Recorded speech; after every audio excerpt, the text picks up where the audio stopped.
नंदगाम। कल हम लोग सुन रहे थे, भगवान के सब सखा कहने लगे बोले लाला हमारा ब्याह है जाएगो, चर्चा कर ले। लेकिन पूर्णमासी आई ठाकुर जी से आके बोली लाला चल बरसाने तेरा ब्याह कराए दूंगी। इतने में ठाकुर जी के सखा बोले हम भी चलेंगे संग। बोले तुम नहीं जाओगे, हमारे बिना चलो जाए तो। लाला बोल दे या तो सखान के संग जाऊंगा नहीं तो नहीं जाऊंगा। पूर्णमासी खड़ी है, लाला बरसाने चलेगो? सोई ठाकुर जी बोले हाँ मैं तो चलूंगा। और ये सखा इन्हें रहने दो भले यहीं पर, मैं अकेलो चल दूंगा। सखा बोले अरे लाला तेने सबरी हमारी यारी दोस्ती सब नष्ट कर दी है, नेक में हामी भर दी। बोले तुम तो बूढ़े है गए, तुम्हारा तो ब्याह भयो नहीं, मैं तो कर लूंगा अपनो, मैं तो जाऊंगा।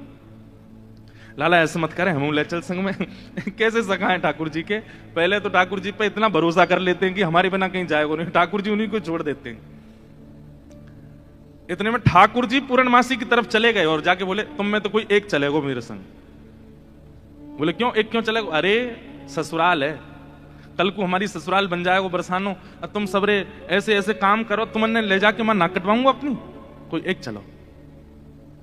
मधुमंगल मन सुखा तन सुखा धन सुखा ठाकुर जी के। अच्छा इनके नाम हो सकता है कुछ और हो, ये नाम तो ठाकुर जी ने रखे हैं। तन सुखा अर्थ क्या निकलेगा? जो तन से बड़ा सुखी है, लेकिन वास्तव में उसको देखो तो उसकी हड्डी गिनने में आ जाएंगी, शरीर बिल्कुल पतला दुबला। ठाकुर जी एक ऐसे धक्का मारे 3 कलामंडी खा जाए, तन से बिल्कुल सूखा हुआ है, उसका नाम ठाकुर जी ने रख दिया तन सुखा।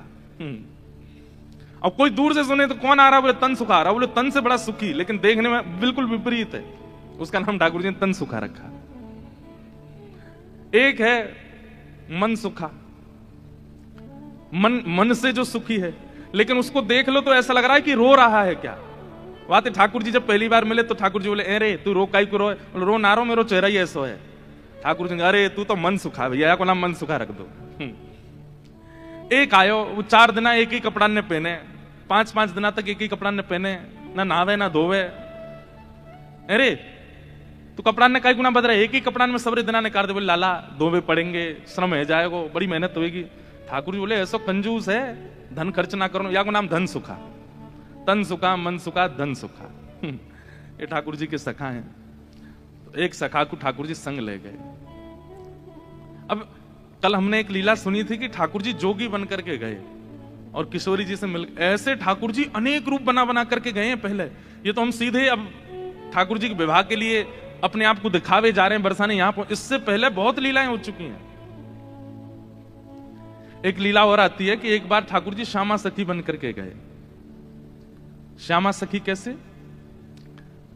ठाकुर जी ये विचार करके गए मैं जाके किशोरी जी के मन की देख के तो आऊं, ये मेरे सामने तो प्रिय प्रिय बोले मोए, मेरे बिना ही मेरे बारे में कहा बोले, मैं एक बार सुन के तो आऊं। तो ये पूर्णमासी वाली लीला से पहले एक बार और बहुत बार ठाकुर जी बरसाने जा चुके हैं। एक बार ठाकुर जी श्यामा सखी बन के गए। कैसी सखी? नीचे लहंगा पहनो है, ऊपर चुनरी पहनी, बिल्कुल यहां तक पूरी चुनरी लगा ली है, हाथन में बढ़िया चूड़ी पहनी है, कानन में कुंडल पहने हैं, क्षुद्र घंटे का यशोदा मैया ने पहनाई, वहां में छोटी छोटी घंटी लग रही हैं, वह कौंधनी बना करके कमर में पहनी है, पामन में पाजेब पहनी। ठाकुर जी गए श्यामा सखी बन करके किशोरी जी के पास, बरसाने में प्रवेश किया। सबरी गोपी कहें आहा कैसी मनोहर चाल है, नेक सी गोपी कैसी मटक मटक के चल रही है। अरे सखी तू कौन की लाली है? ठाकुर जी तेज तो हैं बोलने में, जो पूछे तू कौन की लाली? बोले तेरी हूं, भूल गई। अरे बड़ी चपड़ चपड़ बोला है। पहुंच गए ठाकुर जी बरसाने। बरसाने में द्वार पर जाकर के सखीन से बोले मुझको भीतर जान दो। सखी बोली कौन हो तुम? बोली मैं श्यामा सखी हूं। कहां ते आई हो? बोले पास के गांव नंदगाम ते आई हूं और मुझ किशोरी जी ते बहुत जरूरी बात करनी है, मुझको मिलवाओ। एफ ले लो भैया।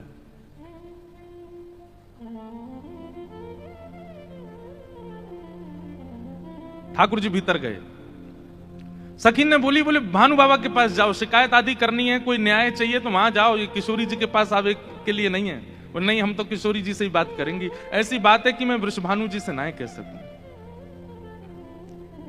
सकीन ने जाकर के भीतर किशोरी जी से कही, हे लाडली जो, बाहर एक गोपी ठाड़ी है और यूं कह रही है कि वह आपसे ही बात करनी है और आपसे बात करके कछु न्याय करानो है। किशोरी जी बोली, अच्छा बुलाओ भीतर। द्वार खुले। आहा, ठाकुर जी बढ़िया चुनरी पहन करके, ये गजगामिनी सी चाल। एक तो चाल ही ठाकुर जी की टेढ़ी मेढ़ी, ऊपर से सखी बन करके और ज्यादा बनावटी चल रहे हैं, तो इतने प्यारे लग रहे हैं। किशोरी जी सिंहासन पर विराज रही हैं और श्याम सुंदर भीतर आ रहे हैं। सब लोग ध्यान से सुनिए। जैसे ही द्वार से भीतर आनो भयो, किशोरी जी तो कहें, अरे सखी, या की चाल तो देख कितनी बढ़िया है।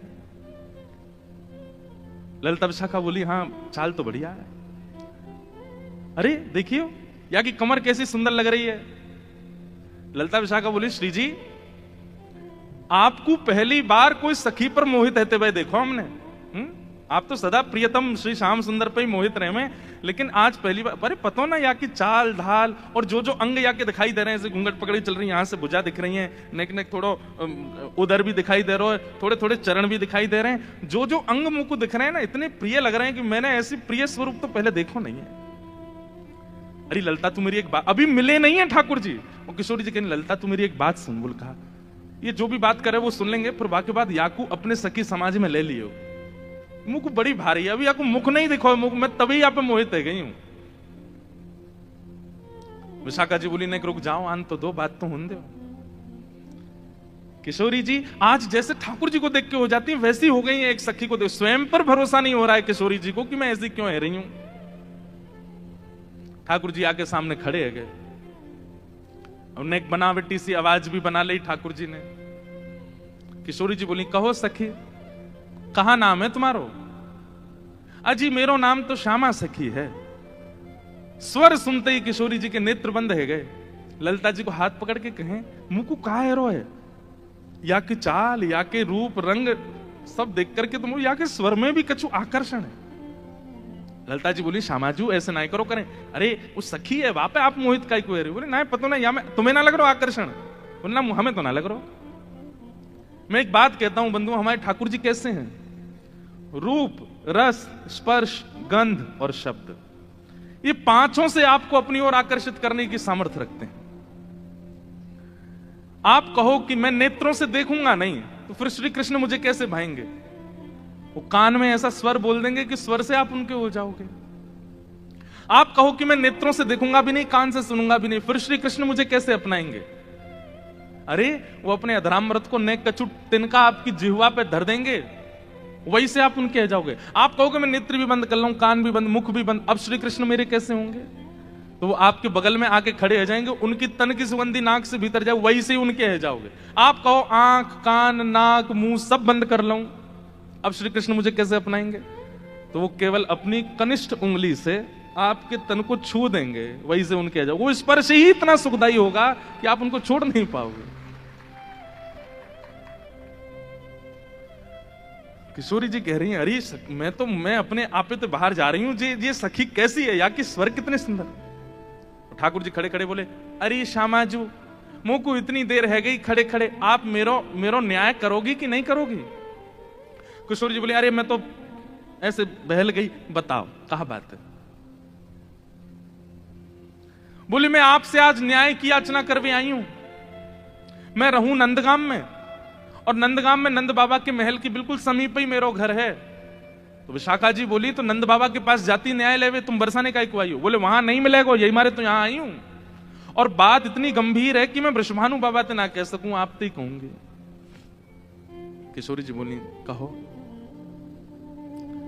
श्यामा सखी रोने लगी, ठाकुर जी रोने लगे, आंसू ने पहुंचने लगे। अरे मैं कहां बताऊं, कैसे मोहते कहूं, मुझ को तो लज्जा आ रही है बतावे में। श्री जी बोली, ऐसे मत करो, बताओ बताओ कहा बात है? बोले, कल परसों में दही बेक बेक के कायजे जाई रही, इतने में मार्ग में श्याम सुंदर आए गए। किशोरी जी थोड़ी सहम गई, श्याम सुंदर? बोला, हाँ। अरे तुमने उनको बड़ी प्रशंसा सुनी है, उनकी बड़ी महिमा सुनी है, पर तुम उनके अंदर की नहीं जानो हैं, उनमें वो आकर्षण क्यों नहीं बन पाता? किसी की निंदा नहीं है, सारे रूप अपनी जगह व्यवस्थित हैं, पूजने के अधिकारी, वंदन के अधिकारी, पर जो आकर्षण श्री कृष्ण में है वो सारे रूपों में क्यों नहीं है? क्योंकि श्री कृष्ण जी का जो ये रूप प्रकट हुआ है ये किशोरी जी को सुख देने के लिए हुआ है। अरे वो किसी सखी के संग कोई लीला भी करते हैं ना, वो इसलिए कर रहे हैं कि ये लीला किशोरी जी को पता चले और वो प्रसन्न हो जाएं सुन करके।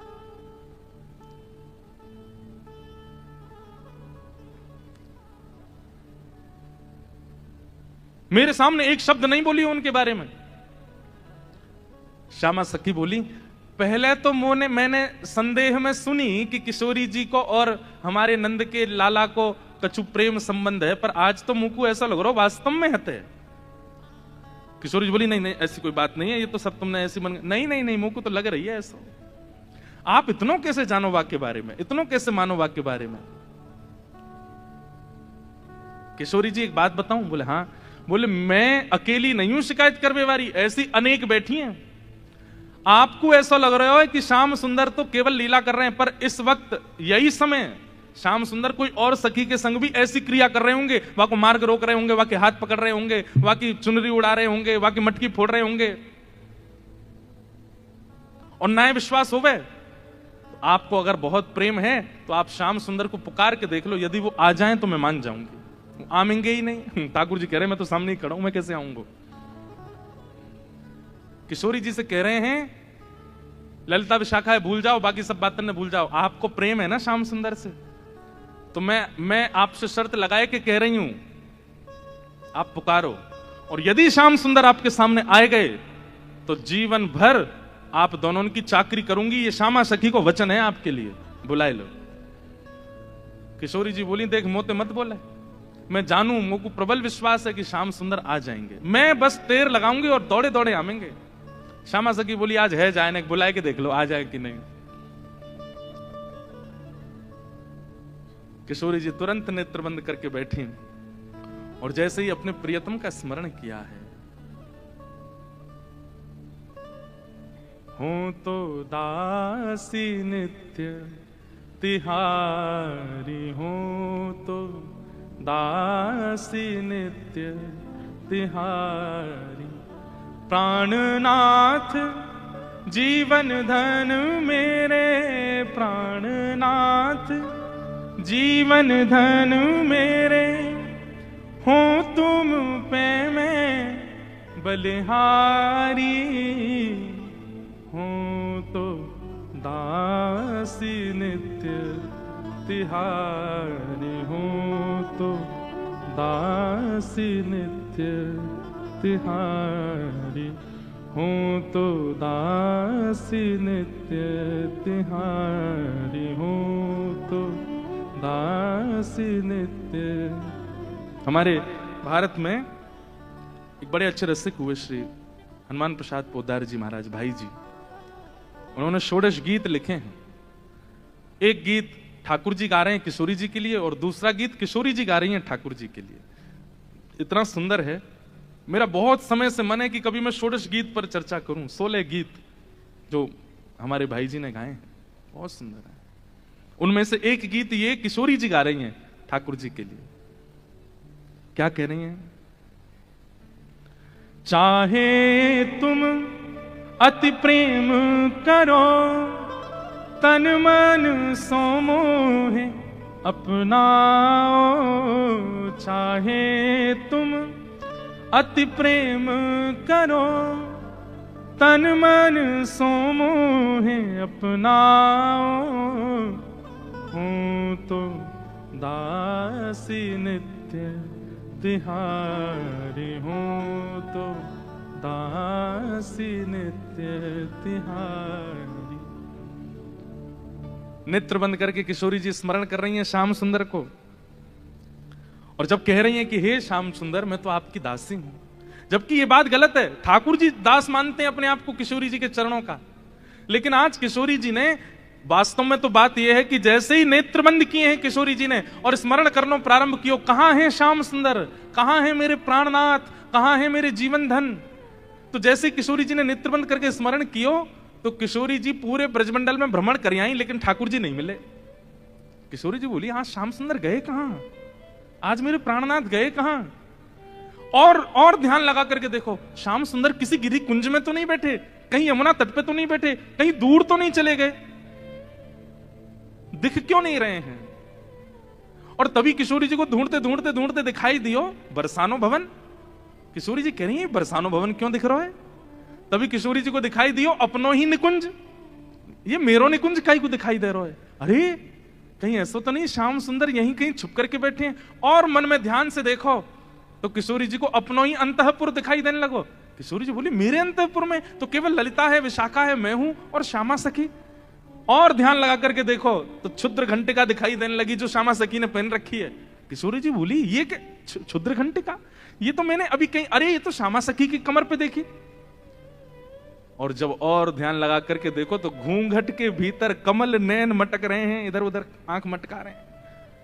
तुरंत किशोरी जी ने नेत्र खोल करके गई श्याम सुंदर आप तो सामने ही खड़े हो। और जैसे ये बात कही ललिता विशाखा दौड़ करके कहां है कहां है कहां? बोले यही श्यामा सखी, पकड़ो याकू। ठाकुर जी दौड़ने लगे वहां से, इतने में ही पकड़ ली और पकड़ करके जैसे ही चुनरी उतारी, आहा श्याम सुंदर तो सामने ही खड़े।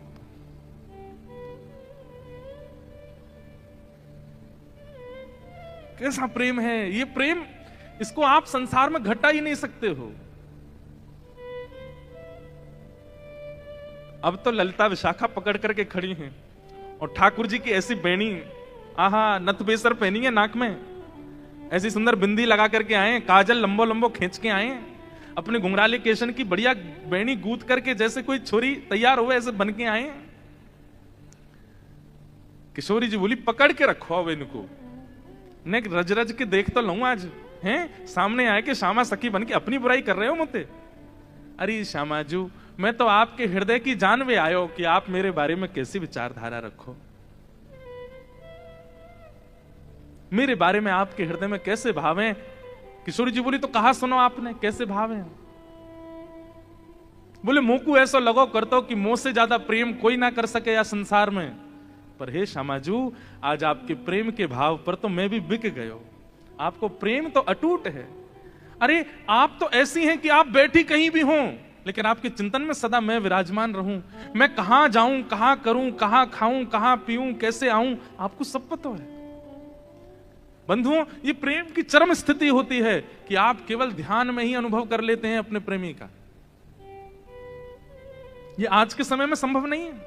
हां इतना संभव जरूर है कि जैसे मां का प्रेम जो है ना वो तो भी शुद्ध होता है अपने पुत्र के प्रति, पुत्री के प्रति। तो पुत्र के ऊपर कोई घटना या संकट आ जाए तो मां को थोड़ा थोड़ा अनुभव होने लगता है। मां को ऐसा लगता है आज मुझे घबराहट सी हो रही है, जरा फोन करके पूछो तो बेटा कहां है।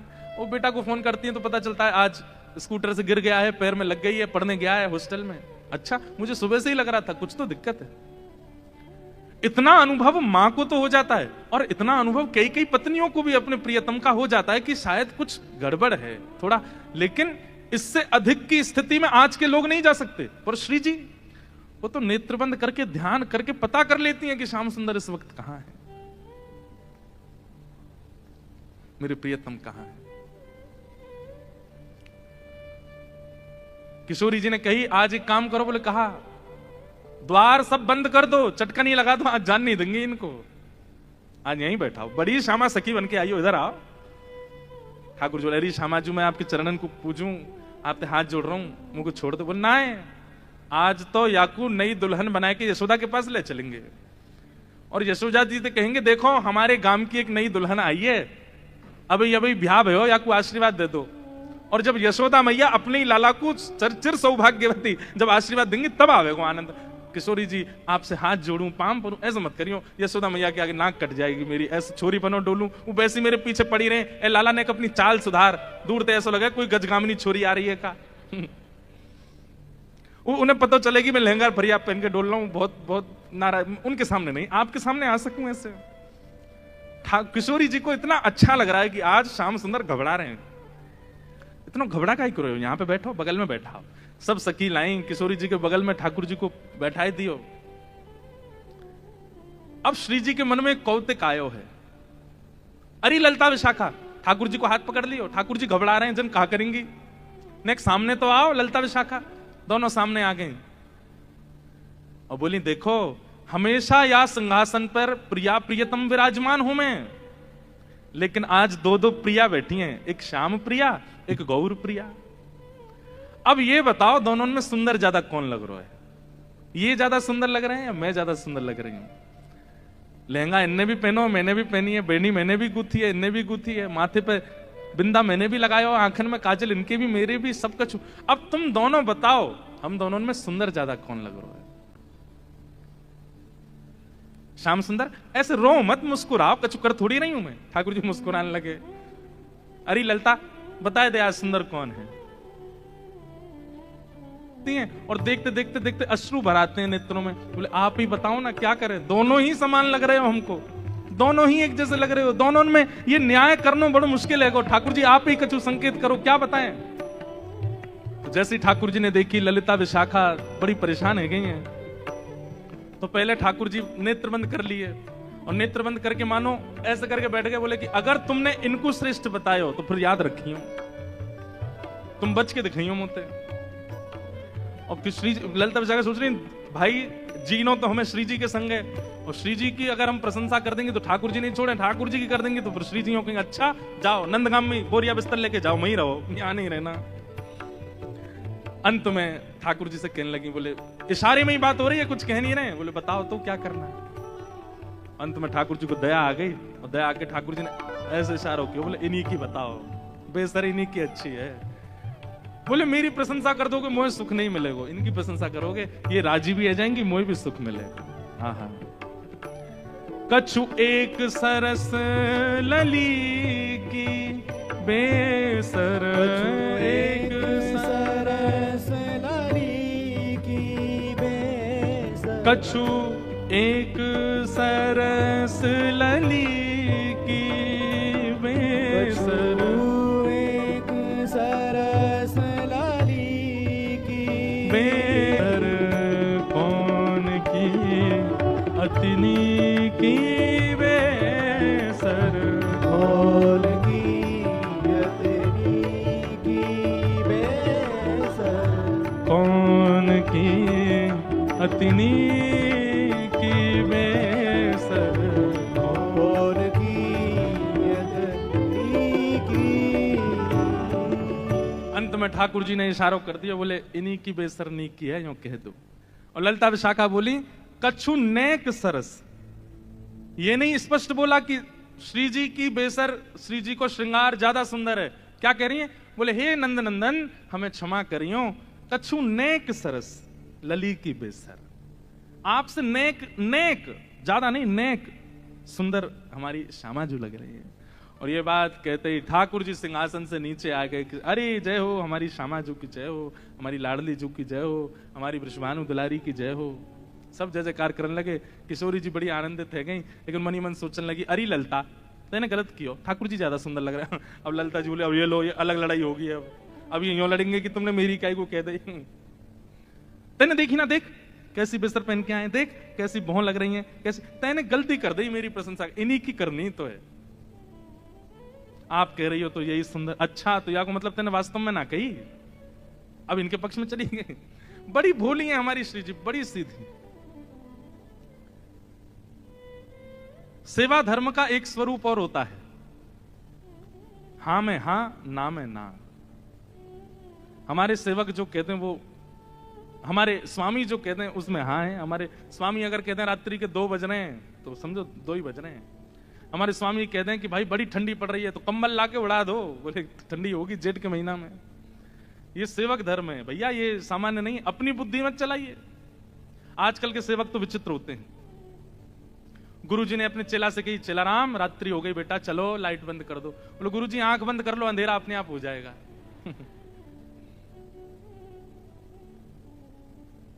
चेला राम देखो तो सही बाहर बारिश हो रही है कि नहीं। गुरुजी अभी बिल्ली आई थी तो पाम में पानी नहीं था, इसका मतलब बारिश नहीं हो रही है। इतने आलसी।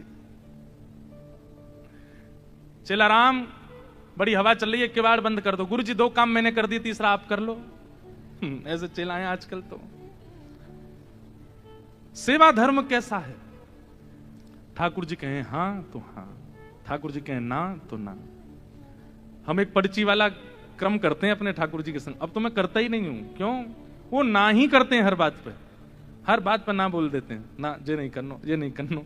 इसलिए हम पूछते ही नहीं है। तो ठाकुर जी एक दिन मैंने अपने लाल जी से मैं अब नहीं पूछूंगा, हर बात पर ना बोल देते हो। तो उस दिन रात्रि का श्रृंगार ऐसी जोर से मुस्कुरा रहे थे, बोले मैं तो खेल हूं तेरे संग, तू जितनी बार पूछोगे नहीं बोलूंगा, तो पूछे ही मत, अपनी बुद्धि विवेक तक कर। तो उस दिन से हमने ये समझ लिया कि ठाकुर जी कह रहे हैं भाई अब तुम छोटी छोटी बात भी मुझसे थोड़ी पूछोगे, अपने बुद्धि विवेक से करो, जब लगे कि जीवन में बड़े घेराव आ गए अब क्या करें तब मुझसे पूछो। कई बार ठाकुर जी की ना में हां होती है और हां में ना होती है, समझ नहीं आता है। ऐसे प्रिया प्रियतम की मधुर लीला हुई। इसके बाद में यूं कहते हैं कि प्रिया जी इतनी भाग गई किशोरी जी ठाकुर जी के स्वरूप पे, वैसे ही ले गई ठाकुर जी को नंद भवन, बिल्कुल घूंघट वूंघट लगा करके। और यशोदा मैया तो जाके बोली, हे यशोदा मैया, अरे किशोरी जी कैसे आई आप? अरे लाली तू कैसे आई?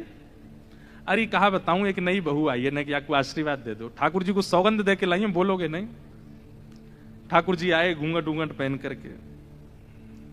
यशोदा मैया अरे बड़ी सुंदर, देखियो या के पाम हाथ तो बिल्कुल मेरे लाला जैसे लग रहे हैं, सांवरी सी है बिल्कुल। मैया या को आशीष दे दो, या को ब्याह है व्यवहार हो है। अच्छा कहां ते ब्याह होगा? बोले बरसाने के गोप ते ब्याह है रो या को। मैया बड़ी निपुण है, खानो बनानो जाने, नाचनो जाने, गानो जाने सब। यशोदा मैया बोली अच्छा लेकिन नाच के दिखाइयो। घूंघट में ठाकुर जी नाच रहे हैं यशोदा मैया के आगे। मैया बोली अरे तू बड़ी विलंब ते मिली मोए, किशोरी ते पहले मिल गई होती, तेरो ही ब्याह कराती अपने लाला ते। ऐसी सुंदर। ठाकुर जी ने अंत में जैसे ही मुखमंडल ऊपर किया, अरे बजमारे तू कहां से आयो यहाँ पे? अरे मैया मैं कहा बताऊं, ये सब ऐसी लीला करें मेरे संग, ऐसा आनंद करें। यशोदा मैया बोली अरे श्यामाजू गलती तो छोरा है गो, या लक्षण सब छोरी कैसे हैं? केवल नाम को छोरा है, बाकी खान पान पहन चाल वाल सब छोरी किसी आके। अच्छा ये सब है नहीं, वास्तविक नहीं है, ये सब ठाकुर जी सबको मोहित करने के लिए करते हैं। नहीं वही मथुरा आ जाते हैं और जब द्वारिका आते हैं थर थर कांपते हैं राजा। पौरुष है ठाकुर जी में, ठाकुर जी का ऐश्वर्य है, लेकिन व्रज वृंदावन से इतना प्रेम है, ठाकुर जी ने सब कुछ छुपा रखा है, किसी को प्रकट नहीं होने देते। अरे वंशी बजाते हैं बस, मधुर लीला करते हैं, ये क्यों? प्रेम, बहुत प्रेम है ठाकुर जी को ब्रजवासियों से। तो ठाकुर जी आज पूर्णमासी के साथ बरसाने गए। बरसाने जैसे ही गए सब अटारियों पर सखियां खड़ी हो गई, सब खड़े होकर के देख रही हैं, आहा रूप तो सुंदर है, कारो है लेकिन सुंदर तो लगे, चाल देखो चाल कितनी अच्छी है। ये कीर्ति मैया ने योजना इसलिए बनवाई ताकि सब बरसाने के लोग प्रिया जी की विवाह में राजी हो जाएं ठाकुर जी के प्रति। सब इतने राजी है गए, मैया को तो मनो राजी है जाए, पर सब इतने राजी है गए कि अपनी अपनी छोरी ने सजा धजा के लिए आए, यंते ब्याह जाए इनको। भीतर गए, बड़ी अद्भुत लीला, बड़ी विस्तृत लीला है। और उसके बाद सब सखियां ठाकुर जी को कुछ कहती हैं और उनका प्रत्युत्तर मधुमंगल देता है, ऐसा नहीं ऐसा, ऐसा नहीं ऐसा। अंत में प्रिया जी आई, प्रिया जी को देख करके ठाकुर जी मोहित है गए। और वहां कल किशोरी जी की गोद भराई, भाई आज यहां ठाकुर जी को टीको कर दियो। मैया ने कही लाला अब तू तैयारी कर ले, अब तुम्हारा ब्याह करेंगे का दिन। और ऐसे करके दोनों के ब्याह पक्का भय। बड़ी लीलाएं हुई, सब लीलाओं का तो विस्तार है। मूल रूप में ये बात क्या है, ये कथाएं कौन सुन रही हैं? 16,100 राजकुमारियां सुन रही हैं। कृष्ण विरह में विरही वो राजकुमारियां सुन रही हैं और श्री उद्धव जी सुना रहे हैं। और श्री उद्धव जी के मुख से ये भाव सुनकर के उनके नेत्रों से अश्रुपात हो रहे हैं। कृष्ण विरह कम लगने लगा, कृष्ण विरह फीका लगने लगा। अब तो ब्रजवासियों का प्रेम भाव वही नेत्रों से छलक रहा है। अब उद्धव जी महाराज पूछते हैं आप सबकी अब इच्छा क्या है? कृष्ण चाहिए? बोले कृष्ण नहीं चाहिए, अब तो हमको किशोरी जी के चरणार विंद चाहिए, अब तो इन ब्रजवासियों के चरणार विंद चाहिए, या ब्रज में अखंड वास मिल जाए, बस हमें यही चाहिए और कुछ नहीं चाहिए। ऐसी भावना है। इन सब भावों के साथ बड़ी लीलाएं सब सुना रहे हैं। आज कथा का यहाँ विश्राम हो रहा है। हम गांधी धाम वैसे तो आते रहते हैं हर साल ही, और इस बार तो 2 बार आना हो गया है। अप्रैल में भी आए, अभी भी आए। आपकी इच्छा तो रहती है, हमारी भी इच्छा बार बार यहाँ आने की होती रहती है। अच्छा लगता है, इतने वैष्णव भक्तवृंद एक साथ कथा रस श्रवण करने के लिए एकजुट होते हैं। वो बात अलग है कि कीर्तन संकीर्तन में बोलते नहीं है कुछ भी, पद पदावलियां तो गानी चाहिए पीछे, लेकिन सबका अपना अपना स्वभाव स्वरूप होता है। लेकिन आप सब लोग बड़े भाव से कथा श्रवण करते हैं। हमारी ऐसी भावना, आप रहें गांधी धाम में, तन आपका गांधी धाम में रहे पर मन में श्री वृंदावन आ जाए, मन में श्री वृंदावन रहे। बंधुओं, ये लीलाएं बड़ी गुप्त हैं, बड़ी गोपनीय लीलाएं हैं। इन लीलाओं का ज्यादा उजागर मत कीजिएगा, बस चित्त में धारण कर लीजिए। जब कभी लगे बड़ी टेंशन आ गई है, उथल पुथल हो रही है संसार में, एकांत में बैठ जाइएगा अपने ठाकुर जी के पास, किवाड़ बंद कर लीजिएगा और मधुर नेत्र बंद करके ठाकुर जी को चित्त में फिर इन लीलाओं का चिंतन करना। कैसे ठाकुर जी श्यामा सखी बन के जाते हैं, कैसे ठाकुर जी मयूर बिहारी बन के जाते हैं, कैसे ठाकुर जी जोगी बन के जाते हैं, क्या क्या लीलाएं करते हैं, कैसे किशोरी जी ठाकुर जी की वंशी बजाती हैं, आदि आदि, ये सब लीलाएं हैं। इनका चिंतन करते ही ऐसा लगेगा कि संसार में कोई कष्ट है ही नहीं, दुख है ही नहीं, सब आनंद है। तो बस राधा कृष्ण निरंतर जपते रहिए, लीलाओं का स्तवन करते रहिए, अपने जीवन में भक्ति का संचार करते रहिए। कभी अभिमान मत कीजिएगा। ठाकुर जी को बाकी दोष प्रिय लग जाएंगे, उनसे भी ठाकुर जी मिल जाएंगे, लेकिन एक तो ईर्ष्या और एक अभिमान, इन दो दोषों को चित्त में मत आने दीजिएगा। बस क्रोध को आने दो, लोभ को आने दो, बाकी सबको ठाकुर जी देख लेंगे, संभाल लेंगे, नाम जब से सब निवृत्त हो जाएगा। पर ये दो रोग चित्त के कौन कौन से, अभिमान और द्वेष, ये तो कैंसर हैं, इनकी कोई दवाई नहीं है। ये तो हो जाते हैं तो फिर तो किशोरी जी प्रिया जी प्रसन्न होंगी तो ही आप ठीक हो सकते हो। इसलिए भैया इन दो दोषों से बचो, बड़े भाव से वृंदावन को भजते रहो।